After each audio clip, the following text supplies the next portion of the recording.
I'm happy to introduce our grand round speaker for today, Dr. Zahi Fayad. Dr. Fayad serves as Vice Chair for Research in the Department of Radiology and holds professorships in medicine and in AI and human health. As the founding director of the Biomedical Engineering and Imaging Institute, he leads one of the nation's top NIH-funded radiology research programs. Dr. Fayad's research integrates AI, machine learning, imaging, and nanomedicine to advance precision medicine, particularly in the detection and treatment of cardiovascular disease. His current projects leverage PET MRI imaging and AI to study cardiovascular, neuroimmune, and transplant-mediated mechanisms. Such projects range from investigating inflammation and fibrosis in mitral valve prolapse to predict arrhythmia risk, to using nanobiologic tools to monitor immune-mediated transplant rejection. More recently, Dr. Fayad and his team launched the Mount Sinai DigiTwin project, an ambitious effort to develop AI-powered tools for personalized health optimization. By integrating real-time health monitoring with advanced analytics, the project aims to revolutionize prevention, early detection, and intervention, beginning with cardiovascular health and expanding to broader wellness domains. Please join me in welcoming Dr. Fayad. Okay, thank you so much. Pleasure to be here. I've been at Mount Sinai 29 years, and it's such an incredible place, and it's a great testament for what we are, what we have done in the past and what we plan to continue doing in the future. And also, it's a pleasure also to be, talking, in this forum, which I addressed in the past. Maybe, some people who've listened to me in the past, I mean, this is kind of a story that has been building, over 29 years, and it's kind of converging right now into especially focus on scientific wellness. So, initially, and most of my work is related to chronic diseases that was mentioned, but more and more, I think you'll see why we need to start emphasizing and better understand health, so we can also better work on disease. And health, is one of our most important assets. Actually, Brendan Carr, our new CEO, who's very much, supportive of this initiative, he always mentioned an anecdote. He met recently with a donor, and very rich guy, like the ones we have at Mount Sinai. And he mentioned to him, he said, look, I have everything, I have money and everything, but the only thing that is the most precious to me is health. And it's, it's obvious, we hear these sad stories about people very successful, wealthy, et cetera, like Steve Jobs, who died from pancreatic cancer at the age of 56. I happen actually to have met Steve when I was a graduate student at Hopkins. What an incredible guy. I mean, he really was very much ahead of his time, but also he mismanaged his health. I mean, he, at the end, was trying to do all these non-traditional ways. He delayed his treatment because he was, not that he had a lot of, well, surrounded with other people, but I guess he was misinformed in a way. We hear about other people, Chadwick Boseman, 43-year-old, colon cancer, and then Susan Wojcicki, who really was incredible in the tech business, also and died recently. So it's a very precious asset, and we need to be not only, again, focusing on chronic diseases, but we have to be looking at the aspect of prevention. But aging is very challenging because, now let's talk a little bit about incidence of disease. As you progress in age, you're going to have a multitude of comorbidities that are all aligned. So you can't really just focus on one of them. So if you treat cardiovascular disease, you still have to deal with cancer, you still have to deal with chronic, pulmonary diseases, diabetes, et cetera. So you have to really start thinking about the aspect of how can you dial and optimize and create an environment where you're avoiding these chronic diseases. And in terms of impact, and let's start at the aspect of looking at the average lifespan. People live maybe, depending on what it is, let's say 79 years old. But they spend about 10 years or so, from the age of 63 to 75, not in a healthy status. So, who wants to be, living, this way and extending their life? People, yeah, but you have to extend your health span rather than your lifespan. And 80% of average adult, over the age of 65, as I said, will have at least one of these chronic diseases. And then a huge burden in terms of cost. So therefore, the opportunity is definitely there. I mean, so really what I'm trying to tell you, that there's definitely room for us to continue treating chronic diseases, which we do very well here at Mount Sinai. You're learning how to do it. You'll continue to do this. But there's also ways to do even better in terms of better health, but also in terms of economics that I will also, discuss to you about, talk to you about. It's actually a very interesting paper. I looked at it, published in the Gerontologist journal, very provocative. And let's go back to that aspect that we live in the age of 75. And if I come to you tomorrow and I said, look, I have the cure to cancer, and what are you adding? You're really adding just 4 years. Because you still have to deal with the other diseases. Same thing with cardiovascular disease. That's why this narrow focus on treating one disease is wrong. Cardiovascular disease, you cure it tomorrow. I resolved it, no more atherosclerosis. I'm only adding these 5 years. I still have to catch up on neuro diseases, on cancers, etc. So the idea is now that you have a way to slow down that aging, which means that you're containing all these multiple chronic diseases that we get over time. You may extend your life to the age of 34. I'm not one of these people who want to live to the age of 100, and some people want to live forever. You'll see that we want to be talking about living as long as you can, but living also as healthy. So you have to maximize. There's an equation that you need to maximize around that. So again, non-optimized health, you go from, throughout the lifespan, you're young, you're agile, you graduate, you exercise, and then suddenly, boom, you get that cliff.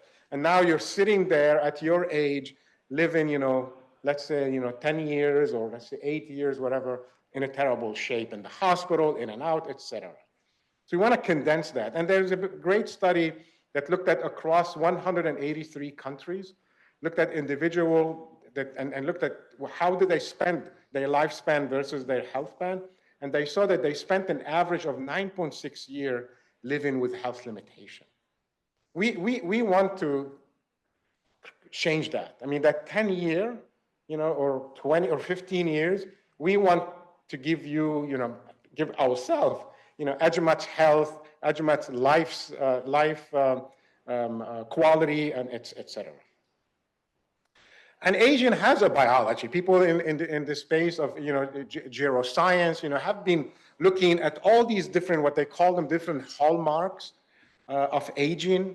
Let's say genetic instability, telomere, chronic inflammation, mitochondria, etc. So we know that this is, somebody getting Alzheimer's, somebody getting cancer, somebody getting heart disease or diabetes. These are all driven by biology, which we can act on. So we need to figure out a way that to target that aging to be able to delay it and in some cases stop it or even reverse it.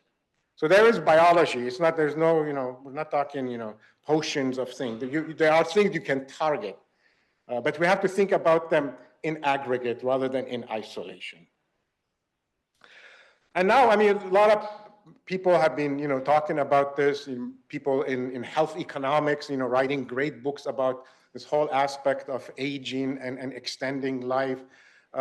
People like Peter Attia, who's a doctor, who popularized the aspect of scientific wellness, if you will. People like Nathan Price and Leroy Hood, very well known in the space of systems biology, but also thinking a lot about, the aspect of creating waste and early markers. So really, I think when you look at medicine, and if you compress, what you're studying today, we have gone this first revolution of longevity, where it's completed. We're able to deal with infant mortality, midlife mortality. We dealt with infectious diseases. All these were incredible advancement in terms of what we have done in medicine. But we are now really at the verge of the second revolution that is more focused on these changes that are happening with aging rather than focusing on these chronic diseases just in isolation. A lot on the aspect of it. It's very important, to always think about economics. I think most of you are studying medicine, thinking about the patient, but at the same time, it's a business that you are in. And also it's a business that under threat, the cost, if you think about it, it's a $4 trillion in spending right now. which cannot be sustained. We've been trying to slow down that $4 trillion expenditure. You obviously hear a lot about it today with a focus on the deficit and all this. But we really need to change the way business is done. And one of the ways that people have projected, the people that do business economic projection or consultant like Deloitte, et cetera, they actually see the shift that is going to go again in terms of moving things more and more to well-being focused, where there is a huge expenditure and focus and savings. And I will go into the savings in just a second, that will happen in the space of well-being compared to what we are going to be spending on chronic disease management. The other aspect that's very important, it's actually very cool, especially people in young generation, et cetera, have a lot of disposable income. And instead of going and spending that disposable income on luxury goods and maybe makeup or this, they're actually now spending that money on wellness. They're doing wellness travel. They're going into, joining these wellness clinics, going on retreat. So there's all this aspect of economy that really can be captured in healthcare and in wellness, that instead of them, so it will change a lot of the fabric of the economy in general. So that's being projected, and there's also demand. Eric Topol is actually a very well-known physician. He's getting an honorary degree from Mount Sinai on Thursday. I'm actually hooting him, and he actually wrote, he actually just wrote a book on superagers, which I haven't read yet, focus on longevity. But a couple of the books before, he said, now the patient will see you now. So your interaction with patient is changing. The patient are probably coming to you with a lot of data. They go into the internet. They have now ChatGPT. They're getting very informed. You can't just ignore that. I mean, you're going to have to play ball with that. And they're actually driving this. If you don't listen to them, they'll go somewhere else. So there's a whole aspect of that patient or the payer, the person who's holding that, is really driving the way you're actually getting into that interaction within the medicine. One aspect also that I dug into is the aspect of how can you now create incentives, both at the level of the health insurance as well as the life insurance. Unfortunately, on the health insurance is very different in the United States, because you own somebody's risk and health over only a period of 5 years. Why? Because we don't have a national health service. We buy insurance with our employers or privately, and then we move. So suddenly now I'm getting something from Cigna, another one 5 years later, I'm with United. So in a way, if you go there and you say, look, you have a patient that you're managing their risk or a subject, why can't you create incentive for the people to be healthy? It's like, I don't care. After 5 years, it's not my problem. So the long game is not here. So we have to be thinking about this. We have to challenge that, I think, and we have to think about the other. Life insurance may be easier because they want to know. If you're now suddenly living longer, that policy has a number, right? And so there's a whole kind of aspect. There's a great guy called Andrew Scott, who's an economist in the UK, who wrote a whole book about saying, looking at modeling the new world. Now suddenly people are healthy. They're not retiring at 65, they're working. Now there's a whole aspect of now you becoming part of the workforce and part of that economy, and et cetera, all the ancillary aspect that goes along with it. I don't want to bore you too much with economics, but I see. So not one final thing on the economics, because I think this is maybe will tell you, so what? So, you're going to say, I'm trying to drive this, health, scientific wellness, and you say, at the end of the day, I need to see these patients. They have RVUs. We're getting paid this way. But no, I think you're going to see that there are projections to say, if you now start focusing on wellness, the CDC project that there will be about $1 trillion annually in estimated saving from reducing chronic illness incidences. So that's excellent. There's also increased patient engagement. That's something I mentioned to you, and expanded services. Now you created suddenly about $100 to $150 billion annually of a global wellness products that you can create. And we are in the health and the wellness business also. And then finally, we're looking at now Return on investment, when you put things in health systems data, they're actually saying that there will be a reduction of, or increase from 2.71 to $3.78 spent. So there's a lot of things that you can get in terms of return on investment. So when somebody tells you, oh, who's going to pay for it? You're going to say, okay, maybe now today we have no model to do this, but when you look at it globally, you can create an economy for this kind of business. Okay, so let me define, what we're talking about, and some of it is going to be repetitive. So why focus on aging? Well, there's aging population trend. It's putting incredible burden on the healthcare system. It will break the system, cost-wise, et cetera. These costs, rising costs of age-related diseases, we have to contain them. And what is scientific wellness? Scientific wellness is really a way that we are proactive about the health. We emphasize prevention. I'll talk to you a lot about personalization to maintain health. And we really will be shifting now the conversation and the model from a reactive healthcare to prevention and healthy aging or longevity. But I want to make sure that I tell you that this is not scientific wellness. There's so much charlatan and so much garbage out there, but we see it on social media, TikTok, etc. Brian Johnson, this guy made money, off, I think, one of the financial services that he sold. And then he now is selling himself. He's selling basically these lab testing product, and he's using himself as basically the guinea pig or the picture. But he lies. I mean, he never shows any of his numbers properly. He claims, a certain VO2 max. I mean, he never showed us how he got to that VO2 max. And then he does all these weird things. He ended up, he said, oh, my face was getting too thin. He injected himself with some fat and got obviously a reaction. He's okay now, but it just shows you that this is not what we want to promote. And really I'm not promoting here any product. You'll see that I'm actually promoting things related to lifestyle behavior. These are the things today that I, as a scientist, can stand behind and tell you. We're not talking about injection of peptide, rapamycin, or it will eventually get there. There are things that are obviously there, but that's why I want to use the word scientific wellness. It's really important that we, especially we at Mount Sinai, anchor ourselves in science. So now let's talk about, the question that always arises, genetics versus lifestyle. And really, when you look at the data, and people have looked at it, let's say this is done in 300,000+ people at the UK Biobank, but many, many other studies. So and the question somebody may ask, so how much is it genetic? How much is it? It's anywhere between, let's say, 7%, maybe all the way up to 20 could be genetically related.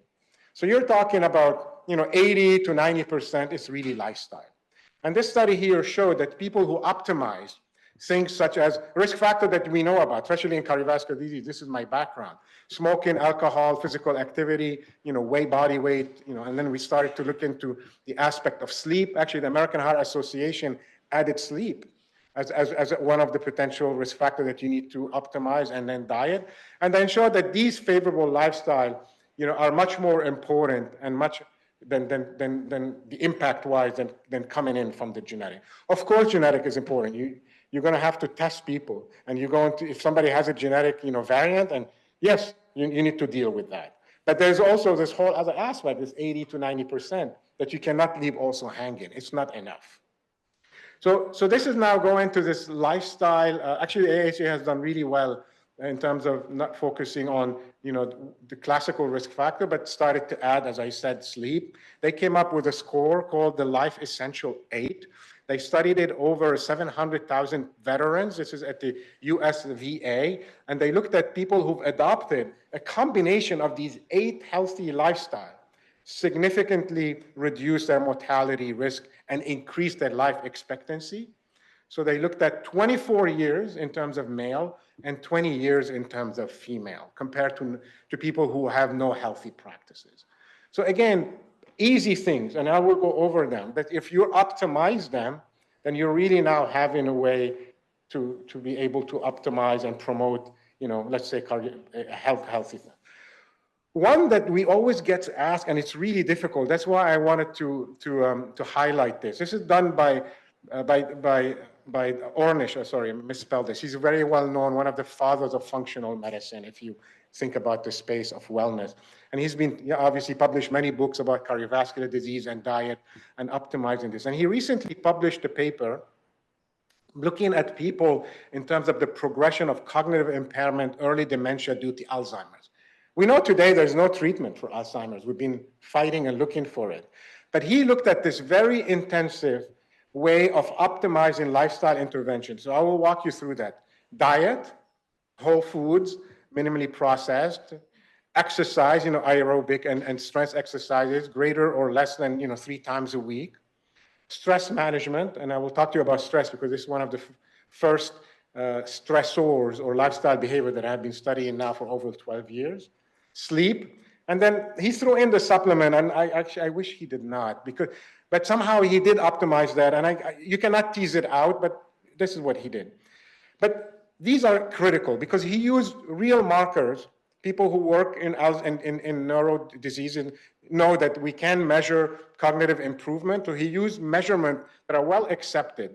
So in terms of clinical global impression of change, clinical dementia rating, clinical rating global GDRG, and all these have been improved over a period of only 20 weeks. Looked at biomarkers, and we know that the aspect of plasma biomarkers related to Alzheimer's also have been, improved compared to the ones who did not do the changes, and then changes in the microbiome, and this is probably related maybe to the aspect of the supplement, et cetera. But that's a very difficult bar, which is cognitive decline, and then you're able to act on it, just using lifestyle behavior optimization. Okay. So I'm going to go back a little bit to the past, and I've been, studying lifestyle exposure for now a while with, with NIH, large grants from the NIH. And then we've been looking at all the different exposures or stressors, if you will. Our focus has been on body-body interaction, especially, what happens, connection between brain and the cardiovascular disease, and how the immune system is really modulating all this. A lot of this work in people have been inspired by basic work. People like Phil Swirsky, who's here in the Cardiovascular Institute, and others like Scott Russo, who's also here in neurology, in neuroscience, and then other colleagues at MGH at NYU. So they have all these animal models looking at the effect of sleep, some exercise in mice, looking at stress. So we started to say, how can we now extend this work into human? And we picked stress because that's the chronic stress exposure. It's probably the easiest to study. Not, the other ones are a little bit, may have confounding factors. But I'll get back to I'll get back to this. So one of the first things we have done is, trying to study, stress and chronic stress exposure. And you probably know what it is. This is really a repetitive, prolonged period of stress, that includes, linked to disease, that includes major depression, cardiovascular disease, diabetes, and cancer. And then we know that there are many aspects that get influenced biologically, breakdown of the homeostasis, and the progression of the disease. So it's well established in that aspect.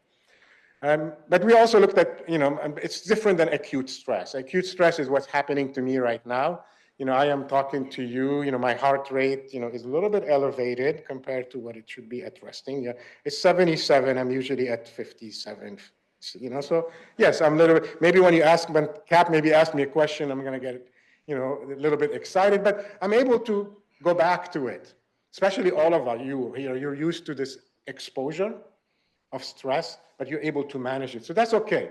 But what's more difficult is obviously that chronic stress exposure or major events. We experienced this, during 9/11, and people have shown this over many things, let's say missile attacks in Israel, wars, soccer games in Germany, finals, and people get, heart attacks because they get a major, it's really a major trigger because they have baseline disease, and then they have this exposure of stress, although it's acute, but it's really so strong.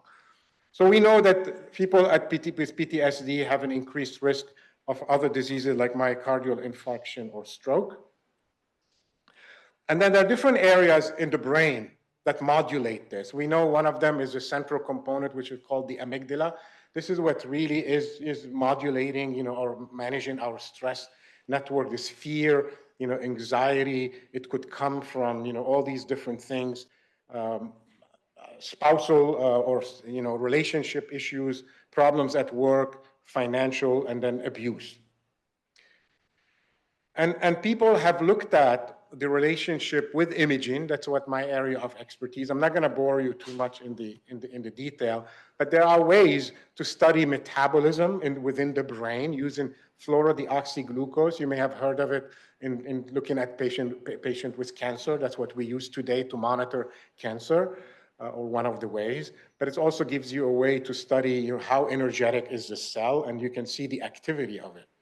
So looking now at primates, this is a non-human primate, studying the amygdala activation at different level of stress, and they noticed that yes, the amygdala is hyper-aroused as measured by FDG PET at different level of stress. So that's an important aspect in terms of a marker. Other people have studied the aspect of connection with, let's say, inflammatory markers. So IL-6 is interleukin-6, you can measure in the blood. And people have shown relationship between activation of the amygdala and then the peripheral inflammatory marker with IL-6, but also relationship between amygdala activation as well as preclinical cardiovascular disease. So looked at plaque formation or small plaque formation within the carotid artery. So we have devised an incredible platform to study these in human. So we pioneered the use of FDG PET to study inflammation within the vasculature. And you can see here, this is patient with different level of disease. There's a little bit of here in this aorta. There's some also activation in the bone marrow. This is a patient without cardiovascular disease event. And this is a patient that have had a subsequent cardiovascular event. And you can see the level of inflammation extremely high. But we also studied the amygdala activation.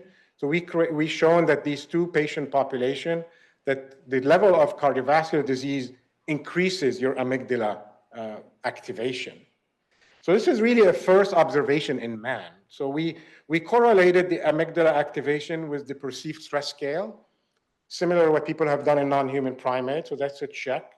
We've also correlated the blood marker, such as high sensitivity CRP, with the stress scale on this questionnaire, also demonstrated. But what's new is correlating vascular inflammation and stress level, and the connection between the amygdala, vascular inflammation, and stress. So that three-way axis was discovered by us, and we reported this in 2017.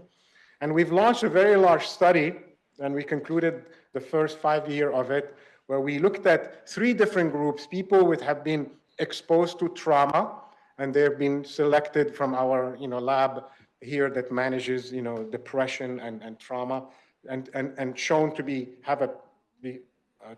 characterized as PTSD according to their psychometric analysis.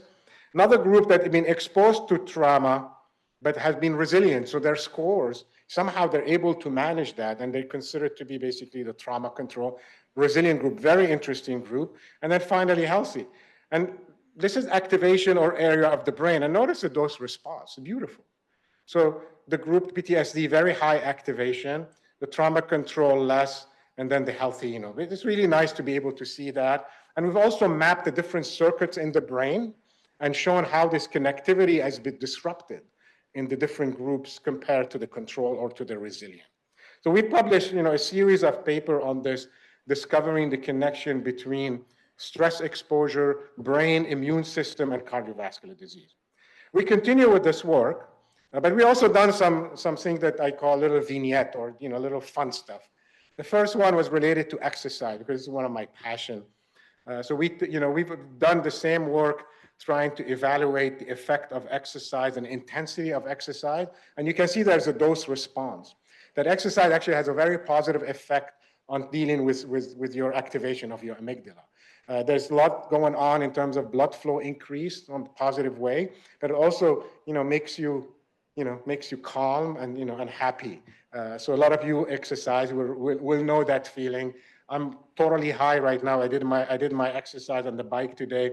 with a 4x4 Norwegian protocol, which is 4 times 4 minutes as fast as I can and 3-minute rest. Very high, it's a VO2 max, but it's really, totally exhausts you, but makes you very happy throughout the day. But that's not the only type of exercise you should do. You should do a variety. Actually, we are studying right now. We have a study under review where we want to be studying different aspect of exercise and what it does, resistance training versus, HIIT exercises versus regular. The one that was a little bit controversial, I got some hate mail on this one. And we were not advocating for people to drink, although I'm from France, and you'll see that actually I drink much less. I'll tell you about my story, much less than before.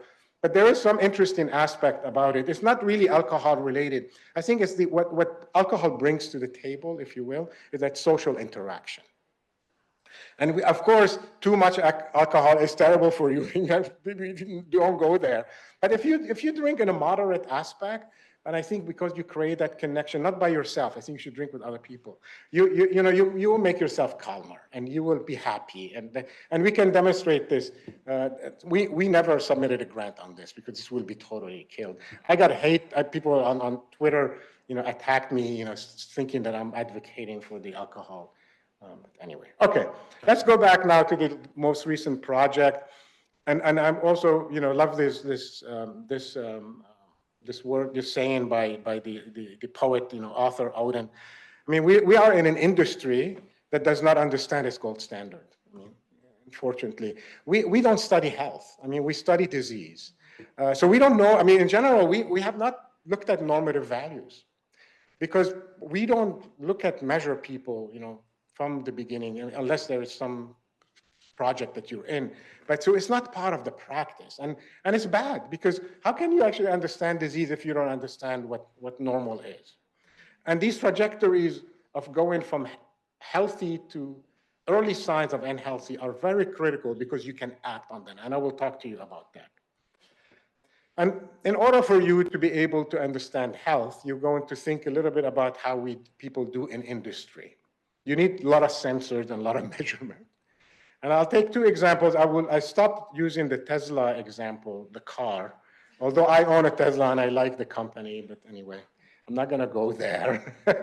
but the idea is the same, that you have a piece of equipment, a car, a plane, or a turbine in a factory. You have multiple sensors, which mean that you understand its status, you understand its health, and you understand its deviation from health. And you're able, in real time, make adjustments. That's what happens when you fly one of these, plane. I use the European one because I'm from Europe, Airbus 380, but maybe the Boeing could be the same. It has over 25,000 sensors, and they're being monitored continuously. They're beaming that data to the ground. There is a digital twin, which means there's a computer version of that plane with all its properties, all the sensors being updated in real time and making adjustment for its safety, for the safety of the plane, but also for the maintenance of the plane. What a concept, health-wise, right? There is a prevention that's happening in there. It's costing them much less now to operate and to maintain the plane than in doing it I'm gonna, every 6 months I do a check on the plane. No, that's not gonna work. This is an interesting vignette published by a colleague, which especially I think in the grand round, people like this kind of stuff. So I'll walk you through this. This is totally hypothetical. So Miss K, a 76-year-old, heart failure with a preserved ejectant fraction, type 2 diabetes, hypertension, obesity, and currently walking outside. And this is future, right? So she has a smartwatch. It detects and records her medical digital twin. So looks at 6-second episode of atrial fibrillation, modest decrease in oxygen saturation, and an outdoor temperature of 35 degrees with 70% humidity. So we can measure the environment, air quality 125, her blood pressure cuff records in her digital twin 170/93. And then her arrhythmia, elevated blood pressure, have triggered her EHR to run a large language model extraction. So, it's really happening in real time there. So now look to the model or the LLM, grabs her data from the EHR, looked at medical history, vital signs, what happened when she came for an ECG, when she came for some cardiac imaging medication, and then the previous echo report that noting that there's maybe diastolic dysfunction and an enlarged left atrium. And a recent note recommend, pause the medicine to decrease in potassium and rise in uric acid. So the digital twin has really done, these calculation and determined, because now digital twin now can do all kind of calculation. It costs nothing, billions of permutation, looking at the data. So run a simulation of different blood pressures and diuretic medication on her outcome. So, what is the blood pressure? And then have the model do all this, compares the patient, digital twin with others. So now we have me as a person, but there is another digital twin with similar things, similar profile. Use this knowledge, look at relevant, there's now, a thing called like open evidence that you can now find all the randomized clinical trials, on your app and phone and say, hey, looks like this. And then makes a recommendation to the doctor, undergoes a basic, metabolic panel, restarts the medicine, initiate low dose, type of, and start an, SGLT2 inhibitor and then some other. So this really is maybe the way, the future. You're still there, by the way. You still have to, the doctor is getting that information. You're getting basically multiple colleagues working with you on this. That digital twin is about, let's say, 1 billion other colleagues with you in your pocket. And so that's really the premise, I will say, but we're still not there. And this takes me to some two old slide that I used to, look at, thinking about, how we are now in the future, we may be getting into screening. So when I was at Hopkins, my mentor was Elias Zerhouni, who became the head of the NIH, but he was before that. When I was a student, he was not even the head of radiology. He was the head of the body cross-sectional, CT, MR. And then he always said, look, we can never do screening with imaging. It's too expensive, it's not portable. It needs to be embedded into our life. And then we started to joke that, yeah, maybe when you go to the airport and you get screened and this woman, got screened and suddenly thought, oh, you may have a baby, so why don't you go see your gynecologist? Too much information. And this guy is being checked for metal, and he sees a cervical spine that may have a disc, and he suggests you to go to the doctor. I don't think the TSA will be a doctor in the future, but there is now integrated. These are all, by the way, and I purposely put them there. These are good data from 2012, a Wall Street Journal article saying that, yeah, in the future, we're going to have these cars, and even your home, there are toilets that can look at your urine and measure your biomarkers, but also embedding technology within now I'm standing here, maybe I'm standing on a platform that's measuring my, everything, doing body scan. It's not crazy. And I because I trained as an electrical engineer, since actually the mid, 2012, 20 whatever, I started to think, about the aspect beyond imaging of sensors. And again, it is happening. This is maybe a little bit futuristic. This is maybe the home of the future, especially helpful for old people. They have a robot, they have a way to measure. Today they can do it. They can do on the phone. They have maybe some wearables. They can contact their doctor remotely with telehealth. But more and more the home and you will be equipped with sensors. So we have to find a way to leverage that for health and science. So I am guilty as charged, but it's good that we have another person in the audience, Cap Powell, who just admitted to me that he actually is wearing 2 sensors right now. So I have 2 of them too. And when I exercise, I wear the strap to get better measurement. And he also does this same. And a lot of people have started to do this. My wife, has a very low heart rate, and she was concerned. And I told her, why don't you get an Oura ring and look at your heart rate, and shows you that you're actually okay. It's how your variance is. But I personally benefited a lot from this, and maybe because I'm naive or I'm susceptible to data, so I reacted positively to it. So I used to be a terrible sleeper. Maybe all of you are probably, and it goes with the business. Actually, at Hopkins, there was terrible. People were really kind of, in the morning, people would say, oh, I only slept 2 hours. I was in the lab all night. And it's like it becomes a terrible competition. I think now we're going the other way around. People are now, I started to improve my health hygiene. Oh, sorry, my sleep hygiene, my health also. And I started to get to use that measurement to compete with myself and to really force myself to go to bed early, to maybe look at my week and maybe not schedule it in the same way, and start to integrate that. And I also start drinking, alcohol at home in general. I mean, that was hard, but yes, I do it more socially now rather than just opening a bottle of wine from my home country. And yeah, so it's a positive thing, but also we need to start using this rather than for casual thing, but integrate this into your health. Okay, this is.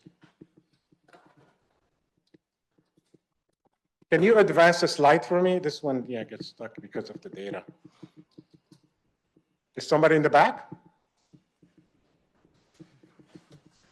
Yeah, I'm frozen. Yeah.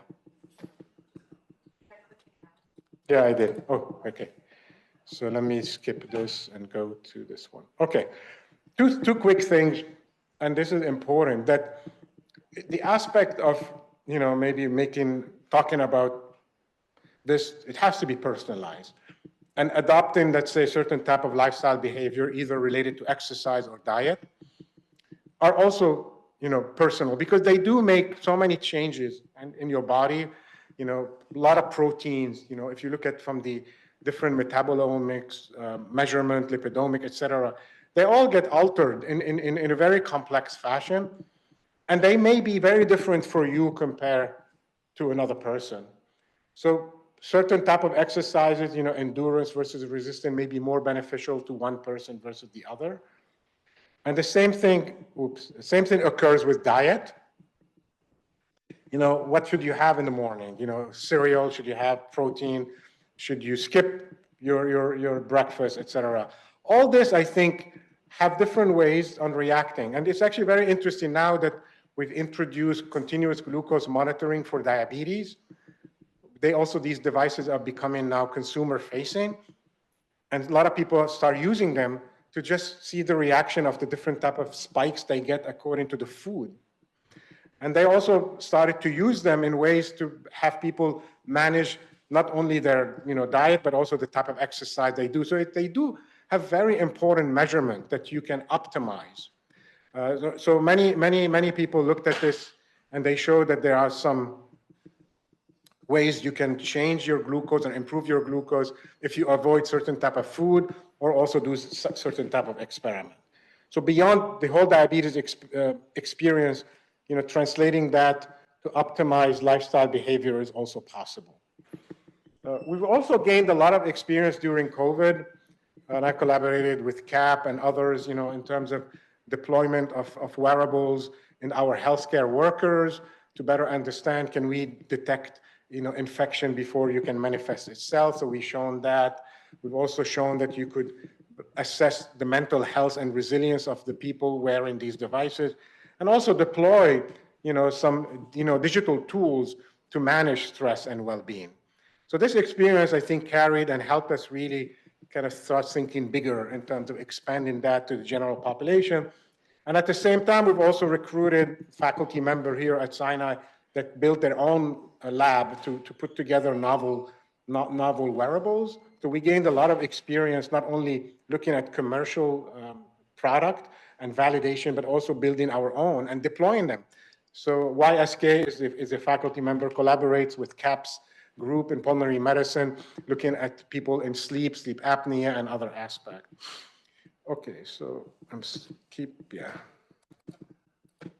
Okay, so this takes me to really the project that I have been, started to focus on since the end of COVID, which with all the experience that I have gained, looking at lifestyle exposure, but also adoption of sensors.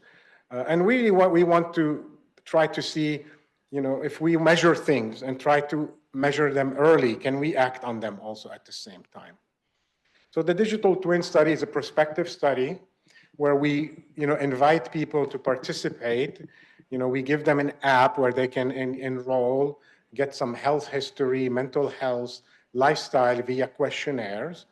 We deploy them at different times, but also invite them to come once a year to do a vital and a physical function where we look at, on top of your vital, we look at your grip strengths, your leg strengths, which is very important for aging, blood markers, and then imaging markers or imaging tools that we developed, like a whole body MRI that's very quantitative.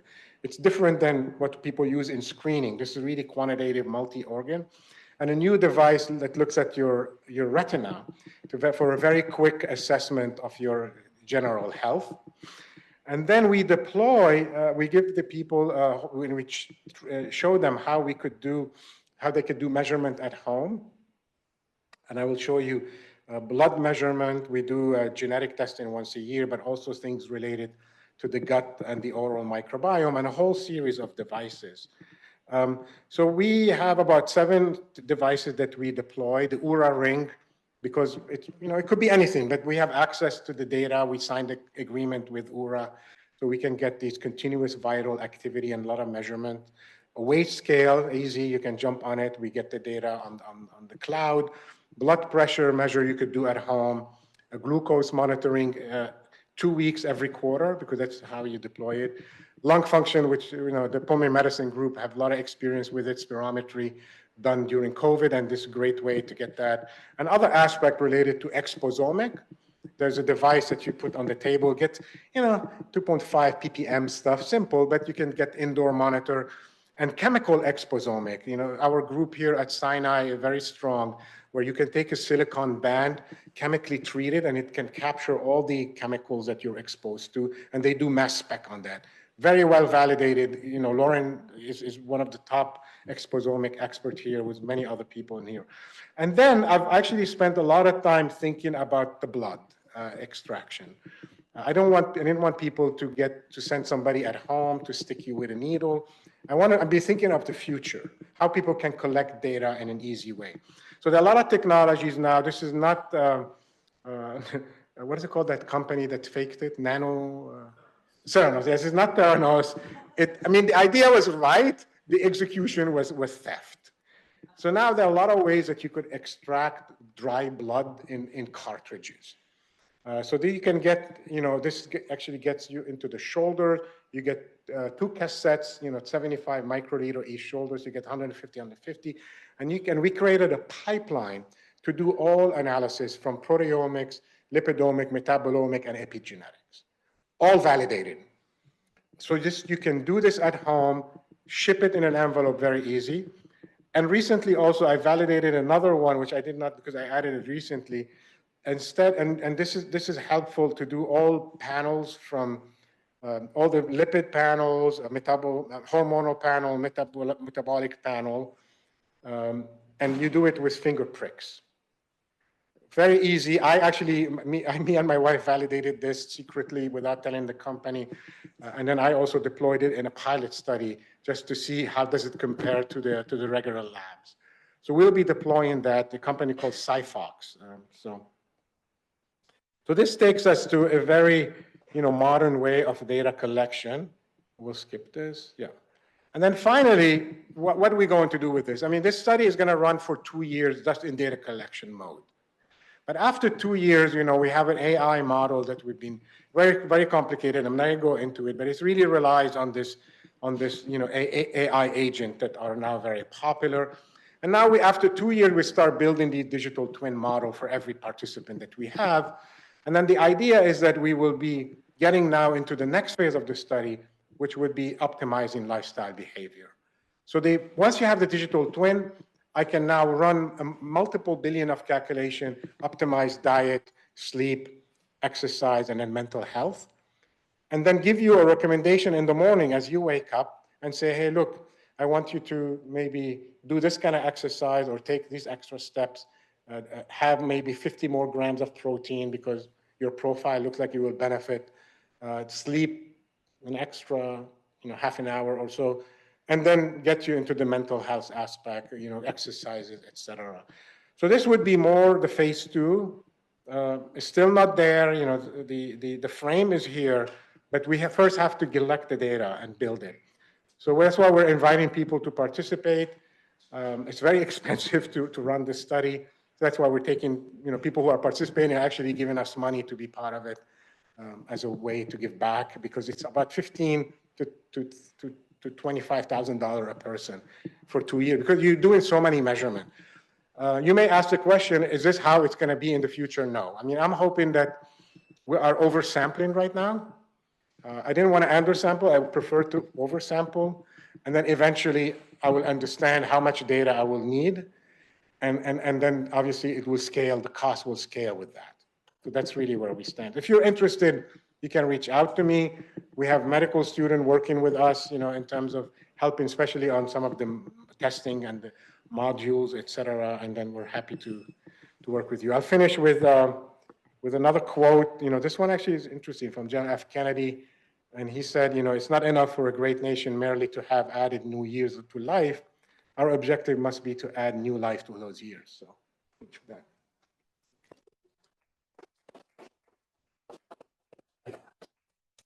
Thank you. Oh, thank you.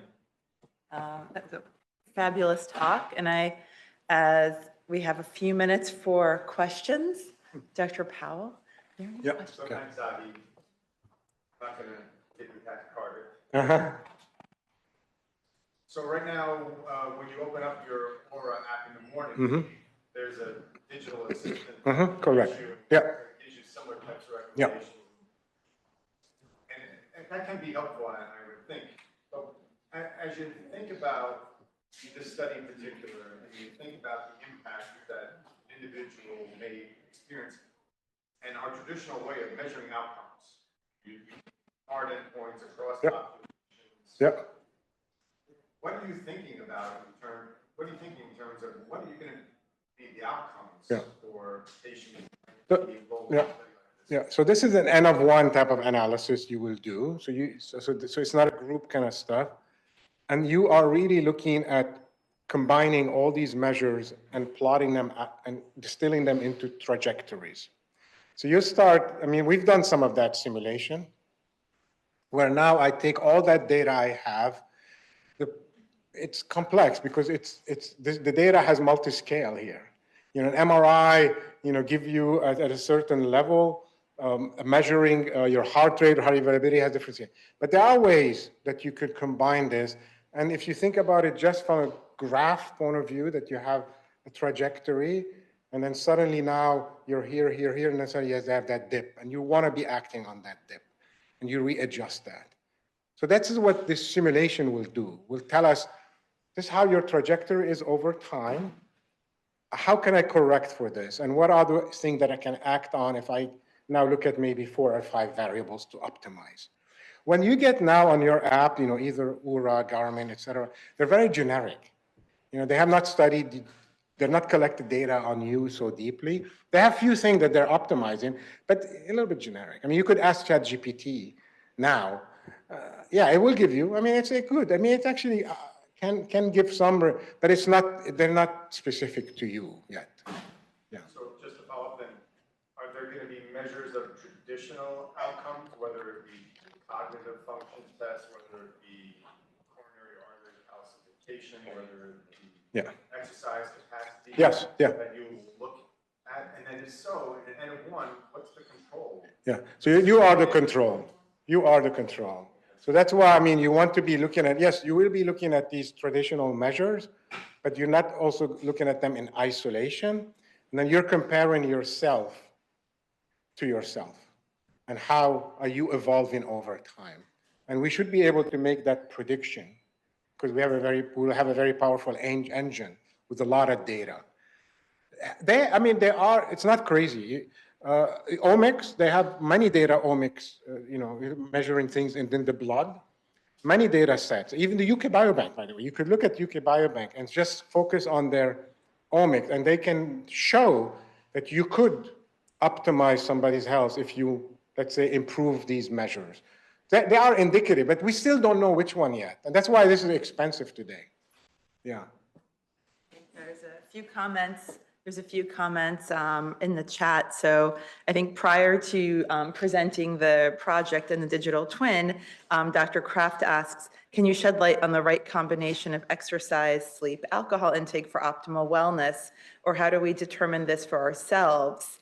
I guess it would be personalized based upon our own health and wellness state, but outside of enrolling on your study, how can we put this into action today? Yeah, I mean, look, yes, I mean, there are ways we know, and as Cap said, even looking at an Oura ring, yeah, they do, and they say, yes, they will calculate according to your heart rate variability, to your resting heart rate and certain things, and they will say, yeah, you look like this morning you had good sleep, so they give you a sleep score, but they also combine it to the type of strain that you were subject to the next day.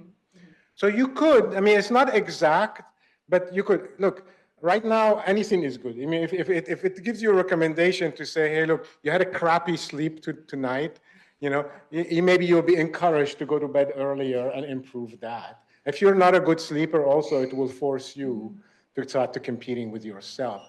But we have general guideline. We know that you need, some people may need, you will learn yourself that maybe that 7.5 hour sleep, it looks like you're looking well recovered compared to somebody maybe who could maybe needs 8.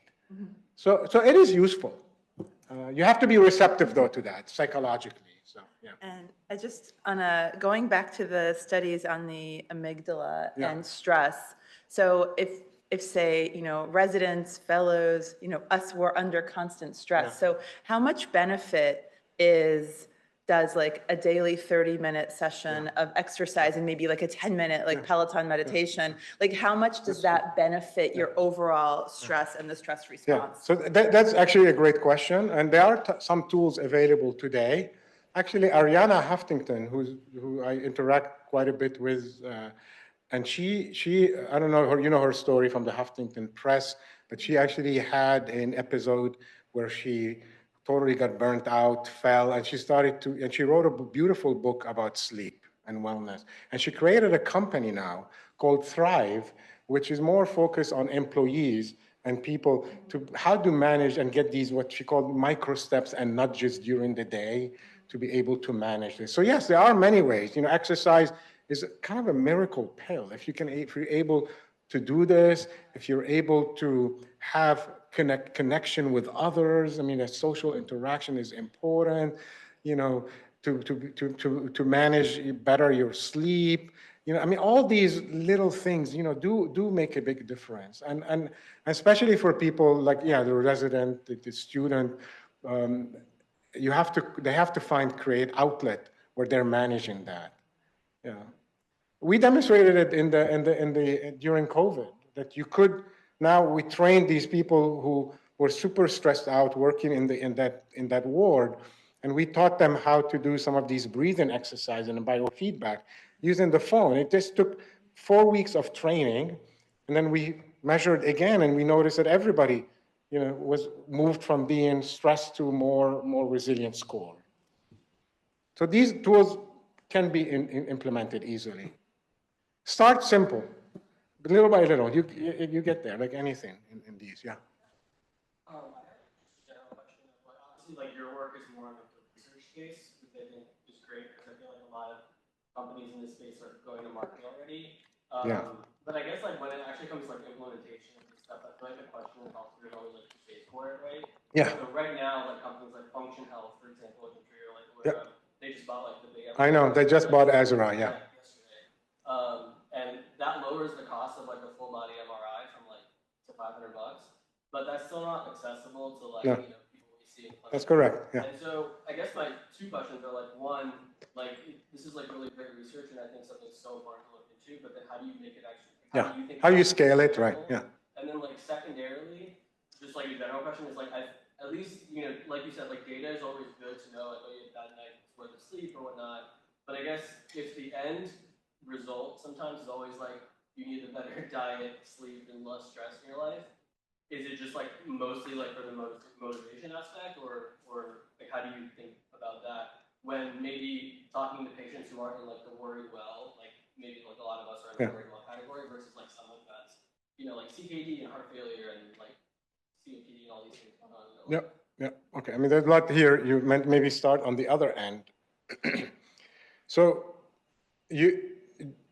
if you start now talking and thinking about prevention, then you will be trying to address this and create ways that you could do prevention early in age rather than waiting for somebody to be in their 50s or 60s or 70s.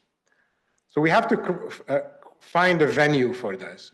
And we don't have a model yet. There are pathways economically, but they need to be implemented, which we have not. Nobody has that yet. So that eventually it will come because people are now saying doing business as usual is not going to work anymore. We have to now get away from treating chronic diseases and so once you start creating policy maybe around this, that could become possible. Now, the aspect of what you said, the aspect of implementation, science, and scaling, yeah, right now, what I presented to you is not scalable. I mean, I will stop the project, if I feel that I need $30,000 a person, nobody this will not work. But I have I have a hunch, and we've done some modeling that eventually you are going to get maybe few markers that you will optimize. Not different than what people in human performance and sports do, by the way. They only optimize, they're at the top of their game and they're optimizing maybe, 5 variables or 10 variables within their program. So that's what I'm hoping will happen. And obviously the cost of doing the measurement will go down, like we've seen in genetic testing, for example, et cetera. Yeah. And this is different than what Prenuvo or Ezra is doing. I'm not doing screening here for cancer or for, this. I'm actually trying to understand somebody's health picture and hoping to integrate that within your life and journey over time. Yeah. Thank you so much. Yeah.